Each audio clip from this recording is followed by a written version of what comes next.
Okay, I couldn't help but make this video over the course of my wife and I's dating and engagement and now marriage. We've heard some pretty wacky advice. These are some things that maybe you are going to encounter as you get into a relationship, or maybe you have even heard and you just want to hear somebody else relate to you in this. Today, I'm going to share with you some wacky, weird advice that we have received and things that bother me about the advice that people give. I just, especially in Christianity, it's so weird sometimes. So I just want to begin with this. There are a number of times that we would go to people's houses or just hang out with different folks or podcasts that we were listening to. We would hear, okay, marriage is awesome, but the first year is just really, really tough. So buckle up, just get through it and it just gets better from there. So we're listening to these things and we're like, okay, we're kind of taking it with a grain of salt, but we're like, okay, everyone's telling us that the first year is going to be really bad. And then we talk to other people and they say, you know what, the first year, it's actually really wonderful. And you can finally just be a couple and just be married and establish your own rhythms. But get ready for year 3. That's when it gets really hard. That's when your real, your deep insecurities start coming out and you start getting triggered by one another. And that's when the honeymoon phase really ends. So you need to get ready for that. And so we're walking away from these conversations or these, podcasts or videos we're listening to. And we're like, okay, so it's not the first year. It's the third year. Okay. Keep that in check. And then we'd listen to somebody else and then they would be like, actually, no, you know what? It's wonderful all the way through except year 7. For some reason, year 7, it just hits every couple in a weird way. You're getting antsy. Maybe you're hitting like a life crisis of some kind and you're missing each other emotionally a lot. And it's just hectic and it's bad and you really just need to power through. And some couples don't make it, some couples don't make it. We're like, okay, wow, this is crazy. And then we begin to see kind of a pattern, a kind of a rhythm is that when people give relationship advice, and this is something just to keep in mind as you're taking this stuff in, and people, I'm going to talk about this in a second, but people are more than willing to give you advice when you're in a relationship, and they're giving you advice based on their own relationship, right? They're projecting, right? They're projecting. So what it was for them, if their year 1 was hard, they're going to be ready and willing to tell you, hey, get ready because it is going to be tough. And it's not necessarily, a bad thing on their part because this is their experience. This is what they have, what's happened to them in their relationship, and they want to warn you. They want to be a good friend. They want to be a good family member, and they want to say, hey, you know what? It's going to be tough, so buckle up. The problem is in doing this is that you actually you scare people. You scare people needlessly. That's the truth. Because I remember when my wife and I we were engaged and we were getting ready to be married, right? And we're so excited and there's so many things we're looking forward to, doing Bible study together in the morning, right when we wake up, and eating together all the time, and just getting to hang out all the time, and just so many things that there seem to be blockages in our relationship just because of, proximity. We weren't living together, and just different things that we weren't able to connect on because of that spatial distance. Now we were together. We were one in marriage, and we were so excited about that. And yet, so many people wanted to basically rain on our parade. Why? Because they didn't want us to be caught off guard. If it is going to be hard in year 1 or year 2 or year 3 or whatever, and to me, I believe all that is different based on your particular relationship and what you're going through. For us, year 1 and marriage in general is just awesome. Yeah, have there been a lot of hard things? For sure, that's true. Okay. But it's been awesome and it's wonderful and it's like a million times better than not being married, right? And so the problem is that these folks don't see that stage of just being excited and giddy is a good thing, and you don't want to squelch that. You don't want to just dampen that. You don't want them to be miserable going into marriage being like, I guess it's gonna get bad. I'm scared. I'm ready. Okay, I guess we're gonna do this, but it's gonna be bad. Like, no, marriage is awesome. And why are you preemptively warning people of how awful it's gonna be, especially when it might not be that tough for them, especially in their first year or second year. Plenty of people go through many first years of their marriage, and it's just it's awesome. And sure, there are tough things, but life is tough. So many people say, oh, we don't talk about how hard marriage is. Honestly, I think we talk about it too much, and we correlate how hard life is with how hard marriage is. We connect those two things. We say, oh, marriage is so hard. Well, yeah, it was communication difficult sometimes. Yeah, do you have to work through some emotional, whatever? It's like, yeah, definitely. And that's a part of it. But in general, life is hard, right? Life is hard. Life is the thing that really begins to hit you down and you got to work through and da da da da da. But you had to do that whether you were married or not. Now, one of the other kinds of advice that we would get, and I would get specifically, was very gender specific advice. So they would say, hey, buddy, this is what your girlfriend needs, or this is what your fiance needs. And now it's like, this is what your wife needs. This is how you can love her the best. And whether it's podcasts or YouTube videos, and it's like, hey guys, we know what women need. And we know what your wife needs. We know what your fiance needs. So this is what you got to give to her. This is how you should treat her. This is what she is expecting of you, or what she needs of you in this moment. And so I, as somebody that wants to be responsible, as somebody that wants to be present and caring, and so I'm going to listen to this, right? And I'm going to take all this in, and all of a sudden I'm hearing conflicting messages too.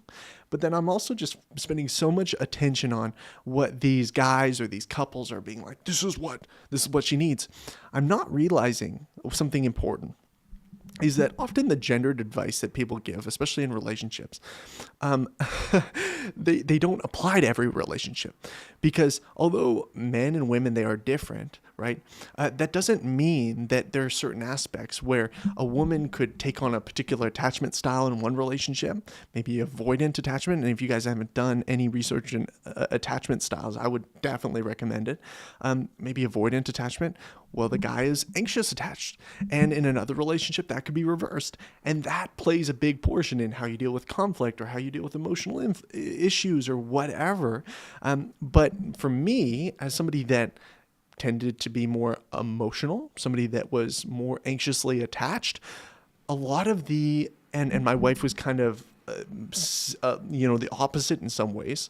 It was tough because I was getting a lot of this advice being like, okay, your wife needs this, your wife needs this, you should show up at her front door with candies and chocolate and roses, and that'll make everything better. Meanwhile, my wife hates roses, and those kind of grand gestures don't mean as much to her as me being aware of what she really needs. And if some guy online is telling you like this is how women think, or even a woman saying that this is how all women think, I just think that's not helpful. There's this popular idea, maybe it comes from a book, I'm not super sure about where its origins are, but that women are like spaghetti and men are like waffles. Okay, I heard somebody say this the other day.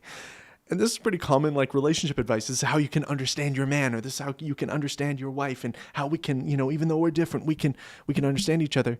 In a lot of ways, those roles are reversed for us, where I'm a lot more like spaghetti and my wife is a lot more like waffles in terms of how we deal with things. For me, everything is connected. Everything is, weaved into another thing. And, you say this to me today, and then you say another thing to me tomorrow, and it's like all connected and da da da da. Meanwhile, especially when we were dating, my wife was much more like able to, box things off and like, okay, you said this to me here, I'm going to just put that off to the side, and this thing, okay, I'm not going to connect too much or read too much into this. And it's like, somebody were to say to me like, oh, your wife is thinking this, or your girlfriend is, and your fiance is thinking this, and how she's processing it, I could immediately be like, no, actually, you do not know her. Like, that is not the way she's thinking. And I think there are a lot of guys out there that's the case for them too. They're getting a lot of this Christianese advice about relationship, just believing that women are one particular way and men are one particular way, and it just doesn't connect. Like, there's plenty of relationship things where it's like, oh man, we're just not very emotionally present, and we're not really thinking about emotions or how we feel or things like that. Meanwhile, like, that's a lot of what I think about. So it just didn't connect. It wasn't relevant for us, and realizing that was a big freeing thing to get that advice and just kind of let it go right over our heads, because we're like, this doesn't connect with us. The other piece of dating advice, I guess, and this is just kind of a general thing that I just think is not super helpful, was people always saying, hey, you really need to date them for a long time. You need to date them for a long time, really understand, be with them in a lot of different seasons of life, and just before you marry them, right? And I understand why people say this, but I think a lot of it is due to the fact that people don't go very deep with the person that they're dating initially.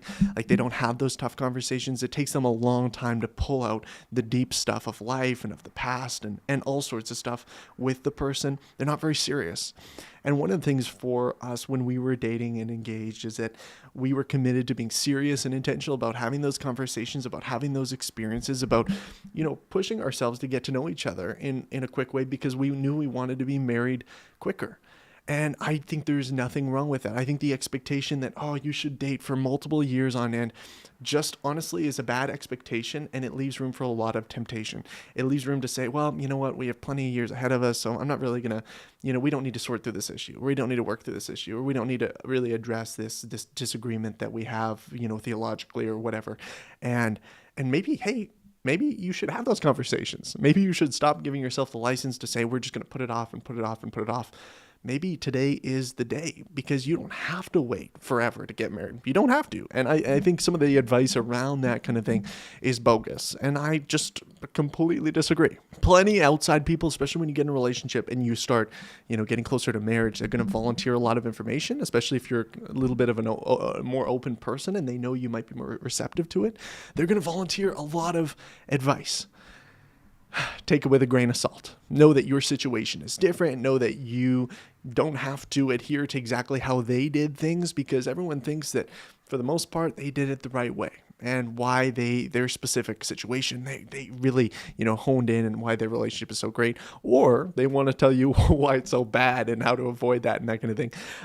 I just would be cautious about letting your emotions be too connected to their own experiences, because for us, we would come away from a lot of those times where people are like, oh, marriage is so hard, and these are all the pitfalls that you can run into, and this is why it's so hard to communicate, and this is when you have an argument, it's so hard.